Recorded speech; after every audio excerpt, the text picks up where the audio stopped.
కూడా నేను నా థ్యాంక్స్ వాళ్ళు అలాగే రాకుండా ఉండాలని చాలా ట్రై చేశారు. ఇప్పుడు ఇంకా కోర్టు ప్రొటెక్షన్ అన్ని తీసుకుని వస్తున్నాం. బట్ ఏది ఎలా ఉన్నా పోలీసులు కూడా ఇప్పుడు చాలా చక్కగా సహకరించారు. వారికి కూడా నా హృదయపూర్వక ధన్యవాదాలు.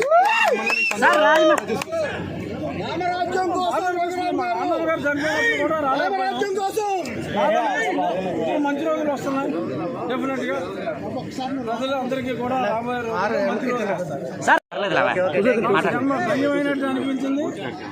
మరి ఇంత ఆదరణ వచ్చినందుకు అర్హత ఉన్న జగన్మోహన్ రెడ్డి కూడా నేను నా థ్యాంక్స్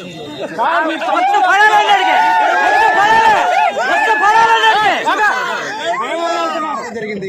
ఏళ్ల తరబడి స్వగ్రామం కూడా అలాగా రాకుండా